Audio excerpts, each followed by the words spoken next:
Welcome students.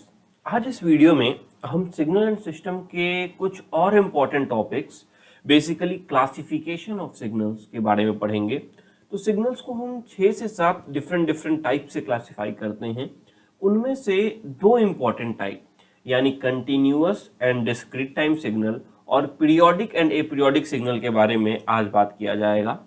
तो जो periodic and aperiodic signals होते हैं उनका classification one of the most important है। इनसे काफी क्वेश्चंस पूछे जाते हैं और काफी कॉन्सेप्चुअलाइज्ड टॉपिक भी होता है। तो चलिए देखते हैं किस तरीके से इनको हमें पढ़ना है। उसके पहले थोड़ा सा माइन्यूट रिवीजन कर लेते हैं लास्ट लेक्चर का। तो लास्ट लेक्चर में हमने देखा था कि सिग्नल पे बेसिकली 3 डिफरेंट टाइप के ऑपरेशन हम परफॉर्म करते हैं, shifting, scaling and reversal. Shifting यानी कंप्लीट उठा के लेफ्ट या राइट में रख देना, स्केलिंग यानी बड़ा या छोटा करना, रिवर्सल यानी एक्स या वाई एक्सिस के अबाउट उसे उल्टा कर देना। और ये जो ऑपरेशंस होते हैं ये आपस में दो तरीके में डिवाइड होते हैं, amplitude and time. That is amplitude shifting, time shifting, amplitude scaling, time scaling, amplitude reversal and time reversal. और ये 6 टाइप के ऑपरेशंस को कंप्लीट करने के लिए आपको मात्र इन 6 शॉर्टकट फॉर्मूले मालूम होने चाहिए। शिफ्टिंग के लिए अगर आपका x+2 दिया गया है तो आपको लेफ्ट शिफ्ट करना है यानी नेगेटिव एक्स एक्सिस की तरह। x-2 दिया है यानी आपको राइट शिफ्ट करना है पॉजिटिव एक्स एक्सिस की तरह। अगर आपको एम्पलीट्यूड में दिया गया है यानी 2 + f(x) दिया गया है तो ऊपर की तरफ करना है, या fx-2 दिया गया है तो नीचे की तरफ शिफ्ट करना है। स्केलिंग के लिए जो भी आपका स्केलिंग फैक्टर है, फॉर एग्जांपल f(2t) है तो 2 से डिवाइड कर देना है जहां जहां टाइम एक्सिस को आपका कर्व क्रॉस कर रहा है। और अगर एम्पलीट्यूड स्केलिंग की बात करें तो फॉर एग्जांपल 2 है तो एम्पलीट्यूड को बस 2 से मल्टीप्लाई कर देना है, आपका जो कट कर रहा है उसे चेंज नहीं करना। और अगर रिवर्सल की बात करें तो अगर टाइम के अबाउट रिवर्सल है तो आपको मिरर इमेज ले लेना है वाई एक्सिस के अबाउट, और अगर एम्पलीट्यूड के अबाउट रिवर्सल है तो मिरर इमेज ले लेना है एक्स एक्सिस के अबाउट। तो ये आपका छोटा सा रिवीजन था जो हमने लास्ट लेक्चर में पढ़ा था, शॉर्टकट्स। अब इनके बेसिस पे इनका कई बार यूज आएगा आने वाले सारे क्लास में, तो ये आपके क्लियर होने चाहिए और इनकी बेसिस पे बहुत सारे क्वेश्चन भी हम करने वाले हैं आने वाले कुछ लेक्चर्स। तो सबसे पहले स्टार्ट करते हैं क्लासिफिकेशन ऑफ सिग्नल। तो इस कोर्स में मैं सिग्नल्स को बेसिकली 6 टाइप से क्लासिफाई कर रहा हूँ। सबसे पहला continuous time and discrete time signal, then analog and digital signal, then periodic and aperiodic signal, then energy and power signal, even and odd signal, casual and non-casual signal। तो इसमें से ये जो शुरू के 3 टाइप हैं, continuous time, discrete time, analog and digital, periodic and aperiodic, इसको मैं आज के लेक्चर में कवर करूंगा और उसके बाद वाले को अगले लेक्चर में कवर किया जाएगा। तो चलिए स्टार्ट करते हैं। सबसे पहले कि कंटिन्यूअस टाइम सिग्नल कहते किसको, नाम से ही समझ में आ रहा है। कंटिन्यूअस टाइम यानी हर एक टाइम वैल्यू पे यह अवेलेबल होना चाहिए। A signal that is specified for every value of time, जैसा कि आप यहाँ देख सकते हैं टाइम के हर वैल्यू पे यह एग्जिस्ट कर रहा है। तो ऐसे सिग्नल को हम कंटिन्यूअस टाइम सिग्नल कहेंगे। डिस्क्रीट टाइम सिग्नल किसे कहेंगे? डिस्क्रीट टाइम सिग्नल हम उस सिग्नल को कहेंगे जो टाइम के हर वैल्यू पे एग्जिस्ट नहीं करता, कुछ कुछ वैल्यू पे ही एग्जिस्ट करता है, जैसा कि हम यहाँ देख रहे हैं। फॉर एग्जांपल ये जो सिग्नल है x(7) पे है, x(8) पे एग्जिस्ट कर रहा है, 7 और 8 के बीच में एग्जिस्ट ही नहीं कर रहा। सिमिलरली 15 पे है, 16 पे है, 15 और 16 के बीच में एग्जिस्ट ही नहीं कर रहा। तो ऐसे सिग्नल जो टाइम की हर वैल्यू पे एग्जिस्ट नहीं करते हैं, कुछ कुछ वैल्यू पे, डिस्क्रीट वैल्यू पे एग्जिस्ट करते हैं, उनको हम डिस्क्रीट टाइम सिग्नल कहते हैं। इसके बाद एनालॉग सिग्नल होता है। तो ध्यान दीजिए यहाँ पे कंटिन्यूअस टाइम और डिस्क्रीट टाइम हमने किसके बेसिस पे क्लासिफाई किया?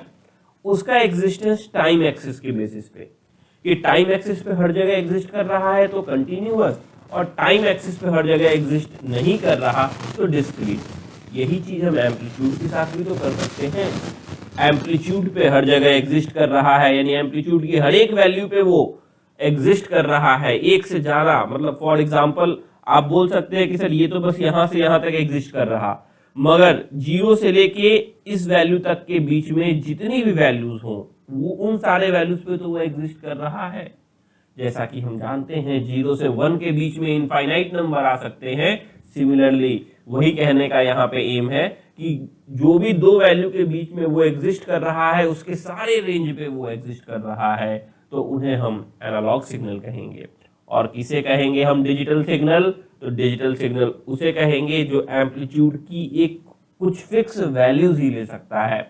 जैसा कि देखिए ये वैल्यू ले लिया, ये वैल्यू ले लिया, अब इनके बीच की जो वैल्यू है वो इसने नहीं लिया। सिमिलरली ये वैल्यू ले लिया, ये वैल्यू ले लिया, इसके बीच की वैल्यू नहीं ली गई। तो अगर हम y एक्सिस के अबाउट डिजिटाइजेशन करते हैं तो एनालॉग और डिजिटल सिग्नल, और अगर हम x एक्सिस के अबाउट करते हैं तो continuous and discrete time signal. इस प्रोसेस को हम सैंपलिंग कहते हैं जब हम x एक्सिस के अबाउट डिवाइड करते हैं, और इस प्रोसेस को हम क्वांटाइजेशन कहते हैं जब हम y एक्सिस के अबाउट डिवाइड करते हैं।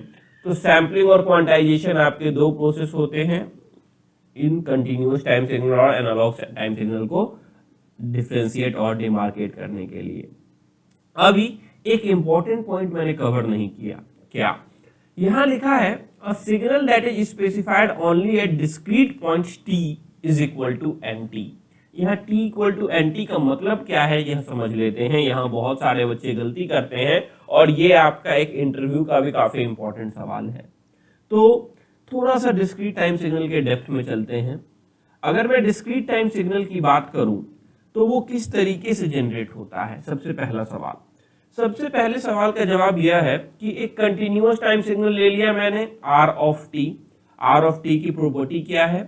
t लेस देन 0 के लिए उसकी वैल्यू 0 है, और t की वैल्यू अगर 0 से बड़ी है तो उसकी वैल्यू t के बराबर है। यानी 1 पे उसकी वैल्यू 1 है, 2 पे उसकी वैल्यू 2 है, और 3 पे उसकी वैल्यू 3 के बराबर है। अब इस सिग्नल को हम सैंपल कर लेते हैं।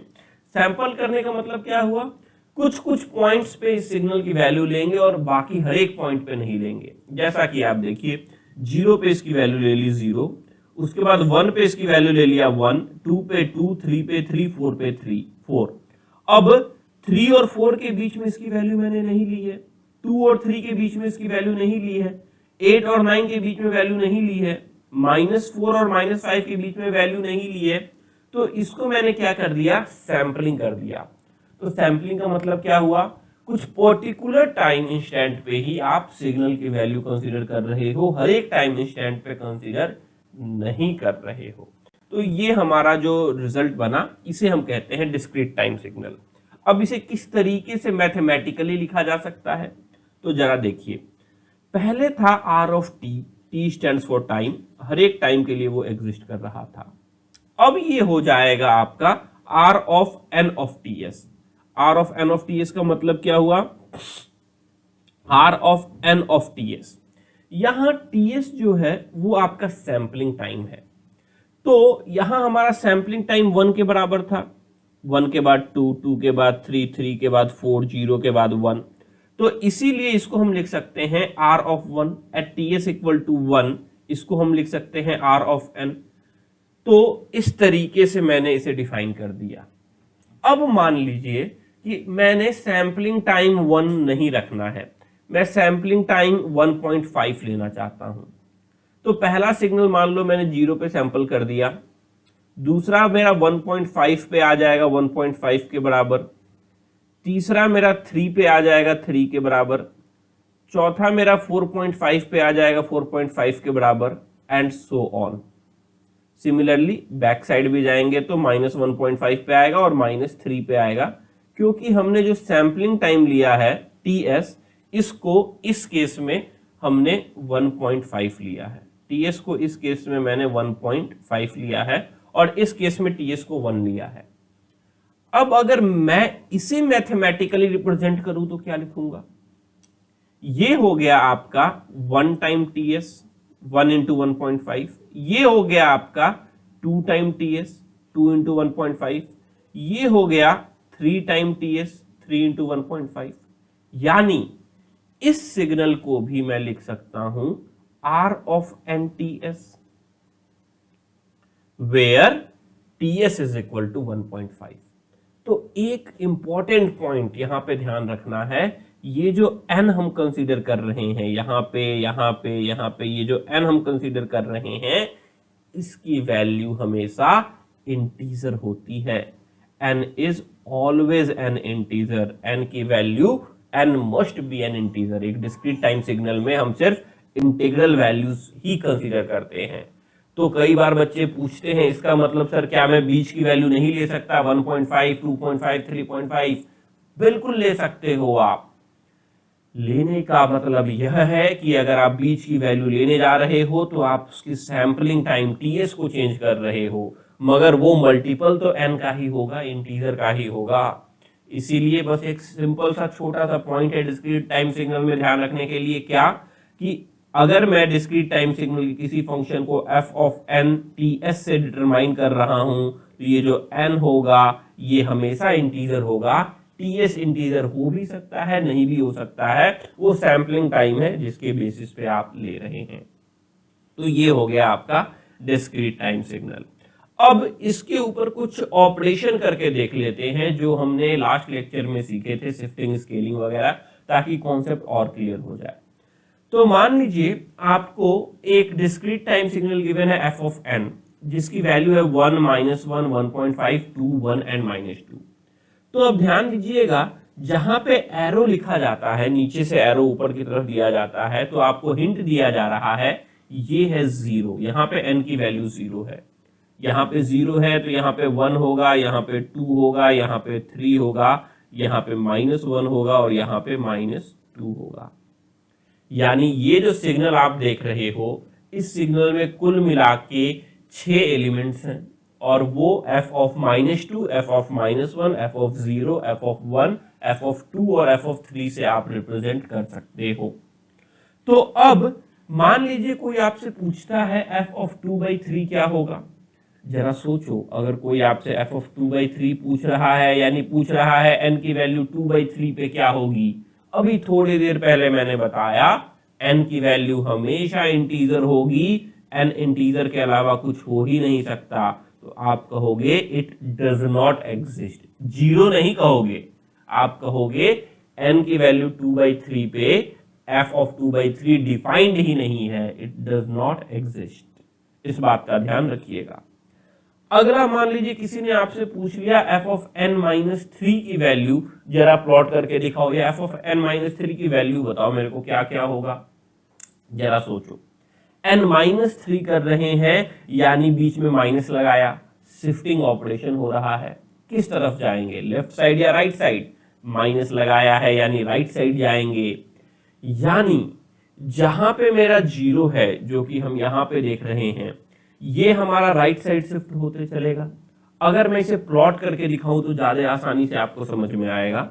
मान लिया Fn हमारा ये है, तो इनिशियली 0 यहां था, 0 पे इसकी वैल्यू थी 1.5, उसके बाद 1 पे इसकी वैल्यू आ गई 2, 1 पे वैल्यू आ गई 2, 0 पे थी 1.5, 2 पे इसकी वैल्यू है 1 और 3 पे इसकी वैल्यू है -2, 3 पे इसकी वैल्यू है -2, -1 पे इसकी वैल्यू -1 है, -1 पे इसकी वैल्यू -1 है और -2 पे इसकी वैल्यू 1 है, सो -2 पे इसकी वैल्यू 1 है। तो ये मैंने प्लॉट कर दिया। अब मैं क्या चाहता हूं, एक मिनट, अब मैं क्या चाहता हूं, मैं f ऑफ n-3 प्लॉट करना चाहता हूं, यानी ये जो पूरा कर्व है ये इस साइड शिफ्ट हो जाएगा, यानी बेसिकली हर एक में 3 3 3 ऐड कर दूंगा, तो क्या हो जाएगा जरा सोचो, ये हमारा ऐसा लाइन जाएगा। अब -2 में +3 कर दिया तो ये चला जाएगा 1 पे, तो 1 पे इसकी वैल्यू 1 हो जाएगी। -1 में 3 ऐड किया, ये हो गया 2 पे, 2 पे इसकी वैल्यू आपकी -1 होगी। 0 में 3 ऐड किया, ये हो गया 3 पे, 3 पे इसकी वैल्यू हो जाएगी 1.5। 1 में 3 ऐड किया हो गया 4, 4 पे इसकी वैल्यू हो जाएगी 2, 2 में 3 ऐड किया हुआ 5, 5 पे इसकी वैल्यू हो जाएगी 1 और 3 में 3 ऐड किया इसकी वैल्यू हो जाएगी 6, 6 पे इसकी वैल्यू हो जाएगी -2। यानी अब f ऑफ n माइनस 3 का कर्व इस तरीके से दिखेगा। तो अगर मुझे f ऑफ n माइनस 3 को रिप्रेजेंट करना है मैथमेटिकली तो क्या लिखूंगा, 1, सबसे पहले इसकी वैल्यू y एक्सिस की वैल्यू लिखते हैं इसमें 1, देन -1, यानी वैल्यूज तो चेंज करनी नहीं है, वो तो हम पहले से जानते हैं, शिफ्टिंग में वैल्यू चेंज नहीं होता है। 1 -1 1.5 2 1 एंड -2। अब अंतर क्या हो जाएगा, ये जो जीरो वाला पहले 1.5 पे था वो जीरो वाला इसके भी इधर जाएगा, तो ये जो पॉइंट है ये पॉइंट हमारा 1 जो है ये हमारा आपका इसके भी राइट हैंड इसके भी लेफ्ट हैंड साइड अगर हमें जाना रहता तो हम कहते हैं। अब इसके लेफ्ट हैंड साइड राइट ना हो तो कुछ नहीं है, तो कुछ नहीं है तो आप बोल सकते हो 0 पे इसकी वैल्यू 0 है। 1 से 0 के बीच में डिफाइंड नहीं है, मगर 0 पे कुछ नहीं बोला गया है जो कि एक इंटीजर है, तो वहां पे उसकी वैल्यू आप 0 कहोगे। तो इसे मैं किस तरीके से लिखूंगा, मैं एक एक्स्ट्रा पॉइंट ऐड कर दूंगा उसके लेफ्ट हैंड साइड में 0 और उसके नीचे मैं एरो दिखा दूंगा। तो 0 1 -1 1.5 2 1 -2 और 0 पे मेरा एरो लग जाएगा। तो ये हो गया आपका shifting in discrete time domain f of n -3 की वैल्यू। सिमिलरली अगर आपसे कोई पूछे f ऑफ 2n प्लॉट करना है तो क्या करोगे। अब देखो 2n प्लॉट करना है यानी बेसिकली आपसे स्केलिंग करने को बोला जा रहा है, 2 से स्केल करोगे। तो स्केल करने के बाद क्या होता है, जो भी टाइम एक्सिस है जहां पे हम उसको क्रॉस करते हैं उसको हम 2 से डिवाइड कर देते हैं। तो जरा देखते हैं स्केल करके क्या रिजल्ट आएगा हमारा। अगर मैं स्केल करूं तो ये जो -2 है ये आपका -1 हो जाएगा, 2 से स्केल कर दिया मैंने। ये जो -1 है ये -0.5 होगा, 0/2 आपका 0 ही होता है, 1/2 आपका 0.5 होगा, 2/2 आपका 1 होगा और 3/2 आपका 1.5 होगा।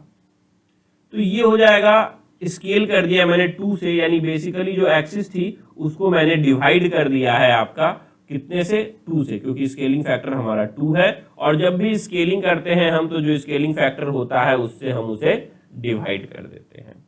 तो अब मेरा जो प्लॉट बनेगा वो किस तरीके से बनेगा, तो जरा देखते हैं। ये मैंने बना दिया हमारा एक्सिस और मैंने आपको बताया है n की वैल्यू सिर्फ इंटीजर रखना है और कुछ रखना ही नहीं है। तो क्या मैं n की वैल्यू -1 रखूंगा, जी हाँ, -1 आपका इंटीजर है तो -1 पे इसकी वैल्यू हो गई 1। क्या मैं n की वैल्यू -0.5 रखूंगा, जी नहीं, -0.5 इंटीजर नहीं है तो उसको हम कंसीडर ही नहीं करेंगे, उसको हम भूल जाएंगे। क्या हम n की वैल्यू 0 रखेंगे, जी हाँ, n की वैल्यू 0 रखेंगे, 0 पे इसकी वैल्यू है आपकी 1.5। क्या हम n की वैल्यू 0.5 रखेंगे, जी नहीं, वो इंटीजर नहीं है। क्या हम n की वैल्यू 1 रखेंगे, बिल्कुल रखेंगे, n की वैल्यू 1 पे उसकी खुद की वैल्यू 1 है। क्या हम n की वैल्यू 1.5 रखेंगे, जी नहीं। तो ध्यान दीजिए ये टोटल मिला के 6 सिग्नल्स थे, 6 एलिमेंट्स थे इस फंक्शन में। आफ्टर स्केलिंग इसमें 3 ही एलिमेंट बचे क्योंकि हमने 2 से स्केल किया तो जो टाइम एक्सिस है वो 2 से डिवाइड हो गया। अब मान लो यहां से आपको पूछा जाए कि ये मेरा कोई एक कर्व है g ऑफ n, ये मेरा कोई एक कर्व है g ऑफ n और अब मेरे को प्लॉट करना है g ऑफ n/2, तो मैं क्या करूंगा, g ऑफ n/2 करना है यानी बेसिकली क्या करना है, 1/2 से डिवाइड करना है। तो ये -1 -2 हो जाएगा, फिर ये 0 0 रहेगा, ये 1 2 हो जाएगा और हमें 1 और -1 पे वैल्यू ही नहीं पता रहेगी। यानी बेसिकली अगर मैं g ऑफ n/2 प्लॉट करूं तो -2 -1 0 1 और 2, ये जो -1 है वो हो जाएगा 1 यानी -2 हो जाएगा 1, 0 आपका 1.5 ही रहेगा और जो 2 पे था वो हो जाएगा आपका 1।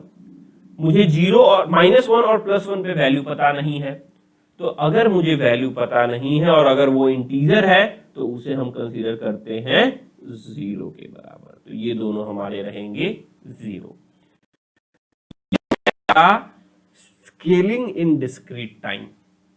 तो स्केलिंग इन डिस्क्रीट टाइम में ध्यान दीजिएगा, इंफॉर्मेशन का लॉस होता है। जैसे ही हम यहां से यहां गए तो हमें कुछ पॉइंट्स का लॉस हुआ और इसको हम वापस रिकवर नहीं कर पाए। तो इस बात का ध्यान रखिएगा, आगे जब सैंपलिंग थ्योरम इन डिटेल्स पढ़ाऊंगा तो वहां पे इसको और अच्छे से एक्सप्लेन करेंगे। अब मान लो दो ऑपरेशन मिला के आपको दिया गया है और सवाल पूछा गया है, for what value of n will f of -2 times n - 3 will be 0। यानी n की किस वैल्यू के लिए ये जो फंक्शन है, इस फंक्शन की वैल्यू 0 के बराबर होगा। तो सबसे पहले ब्रैकेट तो ओपन कर ही लेते हैं। अगर आप ब्रैकेट ओपन करोगे तो ये हो जाएगा f of -2n + 6, f of -2n + 6 आपको प्लॉट करना है। अब यहां पे आपको मालूम है कि ये वाली वैल्यू 0 है। अब फिर से ग्राफ अगर प्लॉट करेंगे तो टाइम ज्यादा लग जाएगा, तो जरा शॉर्टकट जो हमने सीखा था उससे जल्दी सॉल्व करने की कोशिश करते हैं। ये वाली वैल्यू हमारी 0 हो गई। सबसे पहले यहाँ पे शिफ्टिंग, स्केलिंग और रिवर्सल तीनों है, तो क्या करेंगे, सबसे पहले शिफ्टिंग करना है। कितने से शिफ्टिंग करना है, तो मेरे को 6 से शिफ्टिंग करना है। तो चलिए 6 से शिफ्टिंग कर लेते हैं सबसे पहले। तो 0 जो है, क्योंकि +6 लगा हुआ है तो क्या हो जाएगा, माइनस कर देते हैं। +6 लगा है ना, तो लेफ्ट हैंड साइड शिफ्ट करते हैं। तो ये जो वैल्यू है, ये वैल्यू 0 ना होके -6 हो जाएगी। ये वैल्यू -5 होगा, ये -4 होगा। ये आपका 1 था, 1 - 6 सॉरी, ये 0 - 6, ये आपका -7 हो जाएगा। एक मिनट,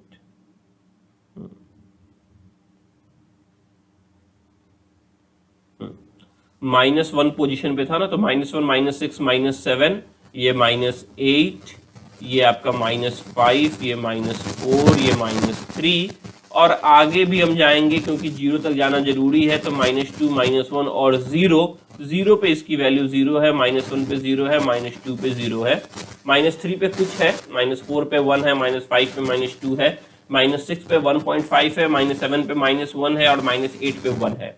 तो ये किसका कर्व बना, ये अभी मैंने बनाया f ऑफ n + 6। क्या हमें n + 6 मालूम करना है, जी नहीं, हमें f ऑफ -2n + 6 करना है। यानी सबसे पहले अब मैं इसको स्केल करूंगा, तो मैं f ऑफ 2n + 6 प्लॉट करना चाहूंगा। तो 2n + 6 के लिए क्या कर सकते हैं, 2n + 6 यानी मुझे 2 से स्केल करना है, तो जो इवन है वही बचेगा, बाकी कट जाएगा।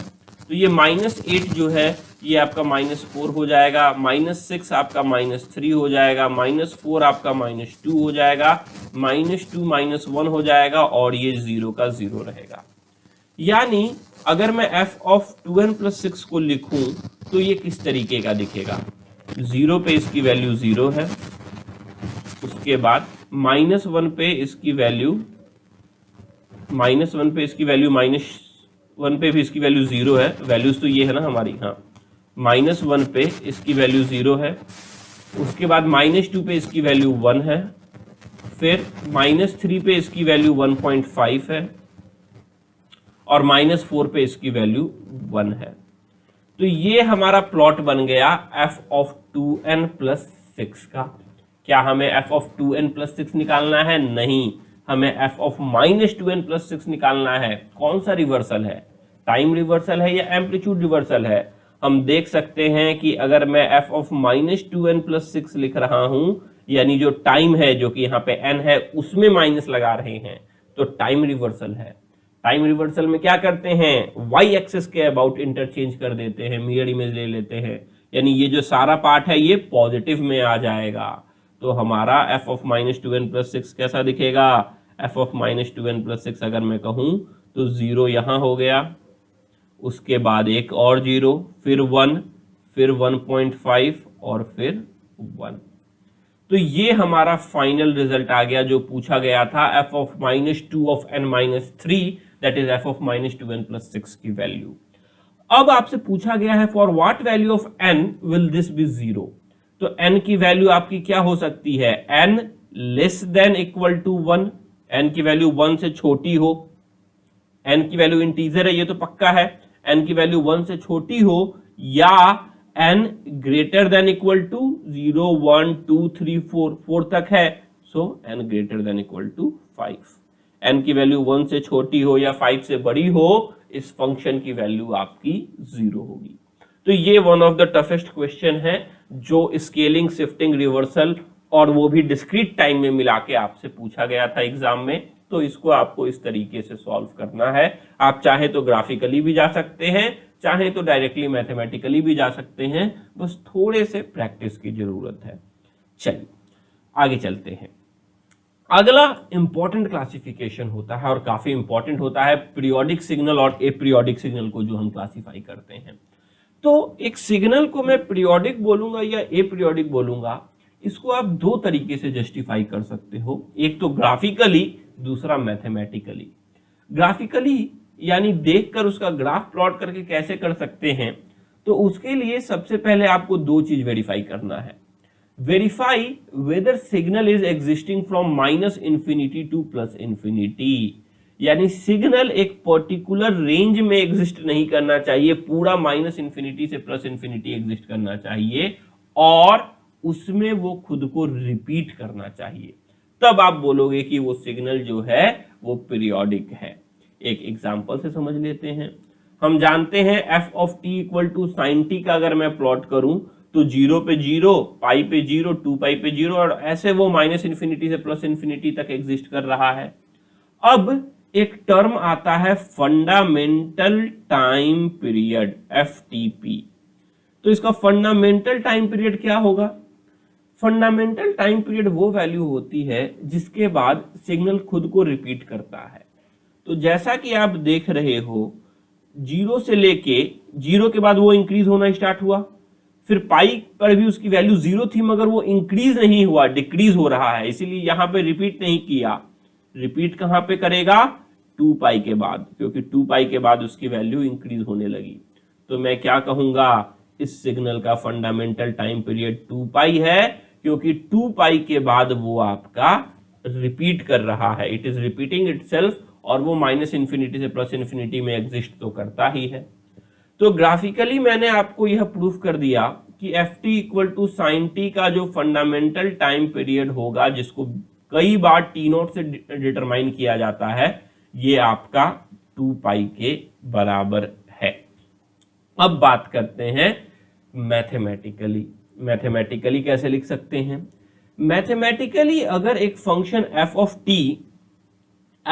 t प्लस माइनस kt के बराबर है, जहां k की वैल्यू इंटीजर है और t हमारा फंडामेंटल टाइम पीरियड है, तो आप कह सकते हैं कि यह सिग्नल आपका पीरियोडिक सिग्नल है। एग्जाम्पल से समझते हैं, काफी आसानी से समझ में आएगा। हमने अभी फंक्शन क्या लिया था? f of t is equal to a sine t, तो ये लिख दिया मैंने f of t equal to a sine t। अब f of t plus minus K T, मान लीजिए k की वैल्यू मैं 1 ले रहा हूं, इंटीजर लेना है मेरे को, तो k की वैल्यू 1 लिया, तो f of t plus capital T किसके बराबर होगा? f of t plus capital T, यानी t उठा के t की जगह t प्लस कैपिटल T रख दो, तो ये हो जाएगा a sine t plus t के बराबर। अब अगर हमारा f of t plus capital T के बराबर है, तो हम कह सकते हैं कि ये आपका पीरियोडिक है विथ पीरियड कैपिटल T, यही कहा जा सकता है। तो एक बार जरा इनको इक्वेट करके देखते हैं, तो हम क्या लिख रहे हैं? f of t is equal to f of t plus capital T, ये इक्वेशन लिखा मैंने। अब राइट हैंड साइड इक्वेट कर सकते हैं, तो a sine t is equal to a sine t plus capital T, a cancel हो जाएगा, so sine t is equal to sine t plus capital T। बताइए sine t plus capital T के बराबर कब होता है? अदर टर्म्स में sine theta की वैल्यू अगर मैं बोलूं, मान लो मैंने थीटा की वैल्यू 30 रखी, तो साइन 30 डिग्री की वैल्यू कितनी होती है? 1/2, सब जानते हैं। अब वापस में 1/2 कब होगा? जब हम सिंपली पूरा एक कंप्लीट सर्कल लेके आ जाएंगे, यानी 360 डिग्री प्लस थीटा कर देते हैं, तो एक कंप्लीट सर्कल के बाद कोई भी ट्रिग्नोमेट्रिक फंक्शन अपनी वैल्यू रिपीट करता है तो ये 1/2 के बराबर ही होगा। और 360 क्या होता है, कुछ नहीं, 2 पाई के बराबर। तो जरा देखो, sine theta is equal to sine 2 pi plus theta लिख सकते हैं। तो टी की वैल्यू वापस से क्या आ गई, वापस से टी की वैल्यू 2 पाई ही आ गई। यानी ये जो सिग्नल है हमारा F T equal to A sine T, ये आपका पीरियोडिक है और पीरियड क्या है, 2 पाई के बराबर। तो ये जो मैंने आपको दो तरीके बताए, एक ग्राफिकल और एक आपका मैथमेटिकल, दोनों तरीके बिल्कुल सही हैं, मगर ये टाइम टेकिंग है। तो शॉर्टकट क्या है वो अभी थोड़ी देर से हम सीखेंगे और काफी क्वेश्चंस उनके ऊपर सॉल्व करेंगे तो हमारा कॉन्सेप्ट क्लियर हो जाएगा। तो सबसे पहले स्टार्ट करते हैं यह सोच के कि अगर हमें सिग्नल गिवन है ए साइन टी, तो इसका पीरियड हमारा 2 पाई होगा, ये तो हम क्लियर हो चुके हैं। अभी इसके ऊपर कुछ ऑपरेशन कर लेते हैं, उसके बाद कुछ न्यूमेरिकल्स हम सॉल्व कर लेंगे। ठीक है, एक बात तो मैंने आपको दोनों तरफ से क्लियर कर दिया, चाहे वो ग्राफिकली हो यहां से कि इसका जो फंडामेंटल टाइम पीरियड है वो 2 पाई है, और चाहे वो मैथमेटिकल हो यहां से भी हम क्लियर हो चुके हैं कि इसका फंडामेंटल टाइम पीरियड 2 पाई है। अब कुछ ऑपरेशंस इसके ऊपर परफॉर्म कर लेते हैं जो हमने लास्ट लेक्चर में सीखा था, और उसके बाद कुछ न्यूमेरिकल सॉल्व कर लेंगे। मान लीजिए ये हमारा कर्व हो गया F T is equal to sine 2t का। साइन 2t यानी क्या किया गया, स्केल कर दिया गया, 2 से स्केल किया गया है साइन t को। तो कैसा होना चाहिए कर्व, जहां जहां वो क्रॉस कर रहा था जीरो एक्सिस को, टाइम एक्सिस को, वहां पे हम उसको 2 से डिवाइड कर देंगे। तो देखो पहले पाई पे क्रॉस कर रहा था, अभी पाई/2 पे कर रहा है। पहले 2 पाई पे कर रहा था, अभी पाई पे कर रहा है। पहले आपका 3 पाई पे कर रहा था, अभी 3 पाई/2 पे कर रहा है। पहले 4 पाई पे कर रहा था, अभी 2 पाई पे कर रहा है। तो अगर मैंने ऐसा किया तो क्या इसके टाइम पीरियड पे इफेक्ट पड़ा? Time period, fundamental time period होता क्या है कि जब वो रिपीट करना स्टार्ट करे, तो जरा देखो 0 के बाद वो इंक्रीज होना स्टार्ट था, और यही काम कब कर रहा है, पाई के बाद। पाई के बाद फिर से पाई पे उसकी वैल्यू 0 हुई और पाई के बाद वो इंक्रीज होना स्टार्ट किया। तो मैं कह सकता हूं टाइम पीरियड जो हो गया अब वो पाई हो गया। साइन टी का टाइम पीरियड था 2 पाई, साइन 2t का टाइम पीरियड पाई हो गया। अगर मैं साइन 4t प्लॉट करूं तो क्या होगा, साइन 4t में जो टाइम एक्सिस है उसको मैं 4 से डिवाइड कर दूंगा। तो पहले आपका पाई से था, अभी पाई/4 पे क्रॉस कर रहा है। फिर 2 पाई पे था तो पाई/2 पे कर रहा है। सिमिलरली 4 पाई पे था तो अभी पाई पे क्रॉस कर रहा है।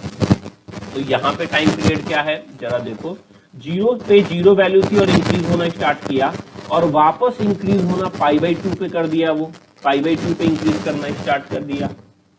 यानी यहां पे अगर मैं टाइम पीरियड की बात करूं तो यहां इसका टाइम पीरियड हो जाता है आपका पाई/2 के बराबर, क्योंकि पाई/2 के बाद ही इंक्रीज होना स्टार्ट हो रहा है।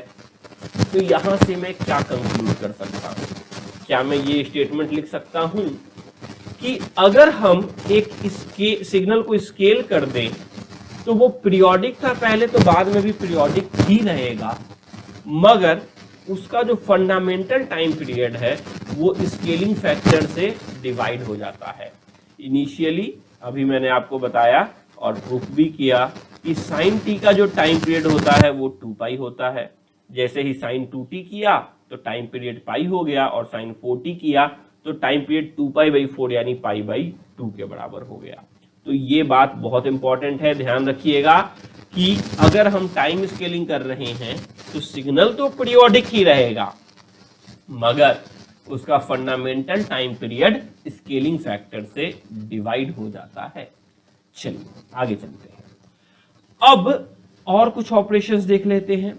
तो मान लो जनरल तरीके से जो हम लिखते हैं साइन फंक्शन को, वो लिखते हैं F T equal to A sine omega T, यानी ए साइन 2 पाई टी। तो क्या आप मुझे इसका टाइम पीरियड बता सकते हो? अगर हाँ तो जल्दी से कमेंट बॉक्स में लिखो कि ए साइन ओमेगा टी यानी ए साइन 2 पाई टी का टाइम पीरियड क्या होगा। चलिए अब मैं सॉल्व कर रहा हूं। जैसा कि आप देख रहे हो, हम जानते हैं a sin t का टाइम पीरियड 2 पाई है, तो इसको 2 पाई से स्केल कर दिया गया है, तो सिंपली आप बोल सकते हो a sin 2 पाई t का time period 2 pi by 2 pi that is 1 के बराबर होगा। और अगर ओमेगा के टर्म में लिखना है तो वो 2 पाई बाई ओमेगा के बराबर होगा और कुछ नहीं। ठीक है, तो काफी सिंपल होता है स्केलिंग के लिए। अपने को करना क्या है, जो भी फैक्टर है स्केलिंग फैक्टर उससे डिवाइड कर देना है और कुछ करना ही नहीं है। ये हमारा आपका सिग्नल बन गया, इसका प्लॉट बन गया हमारा। तो देखिए 1 के बाद वो रिपीट कर रहा है। अभी एक्सिस को मैंने आपका 1 में कर दिया है, तो 1 के बाद रिपीट हो रहा है। अब मान लो मैं आपको सिग्नल दे रहा हूं a sin 2 pi t plus 90 degree. a sin 2 pi t plus 90 degree यानी पाई बाई 2 किसके बराबर होगा, ये आप सब जानते हैं। a sin 90 प्लस थीटा आपका कॉस थीटा में हम चले जाएंगे। sin 90 प्लस थीटा क्योंकि सेकंड क्वाड्रेंट में जा रहे हैं तो हम कॉस थीटा के बराबर चले जाएंगे। और सेकंड क्वाड्रेंट में क्या आपका साइन पॉजिटिव होता है, जी हाँ, तो इसीलिए ये हो जाएगा आपका a कॉस थीटा के बराबर। अगर मैं a कॉस थीटा का प्लॉट करूं तो वो कुछ इस तरीके का दिखेगा। कॉस थीटा कॉस 0 की वैल्यू 1 के बराबर होती है। तो बताओ क्या हमारा पीरियोडिसिटी चेंज हुआ, क्या हमारा a कॉस थीटा पीरियोडिक है या नहीं? हाँ, ये तो पीरियोडिक है। क्या कितने में पीरियोडिक है? तो अभी भी देखो 0 से यहां इंक्रीज हो रहा था और अभी भी एक साइकिल उतने ही दूरी पे इंक्रीज हो रहा है, यानी 1 का ही आपका कंप्लीट रेंज हो रहा है। या आप ऐसा भी देख सकते हो 0 पे इसकी वैल्यू 1 थी और डिक्रीज हो रही थी, और उसके बाद 1 पे जाके इसकी वैल्यू 1 हुई और डिक्रीज होनी स्टार्ट हुई, यानी अभी भी इसका जो टाइम पीरियड है वो आपका 1 के बराबर ही है। तो यहां से हम क्या कह सकते हैं, यहां से हम यह कह सकते हैं कि फेज में अगर हम एडिशन या सब्सट्रैक्शन करते हैं तो टाइम पीरियड चेंज होता है, टाइम पीरियड ऐसे होता है। आगे चलते हैं। मान लिया मैंने आपको minus a sin 2 pi T दिया है। Minus a sin 2 pi T का मतलब क्या हुआ, यानी कि मैंने आपको एम्पलीट्यूड में रिवर्सल कर दिया है, a की जगह माइनस a कर दिया है। तो क्या होगा, अगर हम एम्पलीट्यूड में रिवर्सल करते हैं इसका मतलब क्या, कौन से एक्सिस के अबाउट मिरर इमेज लेते हैं, हम एक्स एक्सिस के अबाउट मिरर इमेज लेते हैं। तो जरा ले लेते हैं। देखो यहाँ पे ये चीज ऊपर में था, अब यहीं पे ये चीज नीचे में हो गया, ये चीज नीचे में था, ये चीज ऊपर में हो गया। तो हमने बोला कि एक्स एक्सिस के अबाउट मैंने मिरर इमेज लिया। क्या एक्स एक्सिस के अबाउट मिरर इमेज लेने से इसकी पीरियोडिसिटी में कोई चेंज है? जी नहीं, अभी भी ये आपका 1 ही पीरियड टाइम पीरियड शो कर रहा है और अभी भी ये पीरियोडिक है। तो हम क्या कहेंगे कि amplitude reversal does not affects the periodicity of a signal. अब मान लो मैं आपको टाइम रिवर्सल बोल रहा हूं कि जरा टाइम रिवर्सल करके बताओ क्या अफेक्ट पड़ रहा है। तो अगर हम टाइम रिवर्सल करेंगे यानी F of A of sine minus 2 pi T, तो क्या कर रहे हैं इस केस में, एक मिनट, अगर a sine minus 2 pi T कर रहे हैं यानी t के साथ -1 का मल्टीप्लाई किया तो y एक्सिस के अबाउट मिरर इमेज लेंगे, यानी ये वाला जो पार्ट है वो इधर आ जाएगा, ये वाला पार्ट इधर आएगा, तभी तो y एक्सिस के अबाउट मिरर इमेज लेंगे। जरा देखो ये वाला पार्ट इधर आ गया और ये वाला पार्ट इधर आ गया, क्या कोई चेंज हुआ? नहीं, कोई भी चेंज नहीं हुआ, अभी भी फंडामेंटल टाइम पीरियड हमारा 1 ही है। तो हम कहेंगे time reversal also does not affect the periodicity of a signal. अब मान लो मैं आपको एम्पलीट्यूड शिफ्टिंग की बात कर रहा हूं, 4 प्लस a साइन 2 पाई टी, जहां की 4 एक कांस्टेंट है। तो ये क्या करेगा, पूरे सिग्नल को +4 से ऊपर उठा के लेके चला जाएगा। अभी ये -1 से +1 के बीच में लाई कर रहा था, अगर +4 कर दूं तो ये आपका 3 से लेके 5 के बीच में लाई करेगा। पहले 0 पे क्रॉसओवर था, अभी 0 + 4 4 पे क्रॉसओवर है। तो यहां से क्या हम कह सकते हैं कि ये जो ऑपरेशन हुआ एम्पलीट्यूड स्केलिंग, ये भी इसके टाइम पीरियड को अफेक्ट नहीं कर रहा। Amplitude scaling does not affect the periodicity and time period of a periodic signal. एक और देख लेते हैं। मान लीजिए मैंने आपको दिया है a sin 2 पाई t -1, यानी मैं आपको शिफ्टिंग की बात कर रहा हूं। तो जब हम टाइम शिफ्ट करते हैं तो आपका क्या होगा, ये पूरा का पूरा शिफ्ट हो जाएगा, -1 दिया है इसलिए राइट साइड में। मगर क्या शिफ्ट करने से शेप पे कोई अंतर पड़ता है? जी नहीं। तो अभी भी अगर आप ये पॉइंट्स कैलकुलेट करोगे तो अभी भी फंडामेंटल टाइम पीरियड 1 के बराबर ही है, यानी टाइम शिफ्टिंग भी इफेक्ट नहीं करता। तो ओवरऑल अगर मैं कंक्लूड करूं पीरियोडिसिटी का कब कब चेंज होता है हमारे सारे ऑपरेशन के हिसाब से, तो ये टेबल बनता है, one of the most important table है। क्या? सबसे पहला, अगर ऑपरेशन टाइम शिफ्टिंग का है इफेक्ट सेम रहेगा, no change. Amplitude shifting, no change. सिर्फ टाइम स्केलिंग में चेंज होता है। पीरियोडिक का पीरियोडिक ही रहता है, मगर जो टाइम पीरियड होता है उसको हम स्केलिंग फैक्टर से डिवाइड कर देते हैं। Amplitude scaling same, time reversal same, amplitude reversal same, and phase addition में आपका सेम होता है।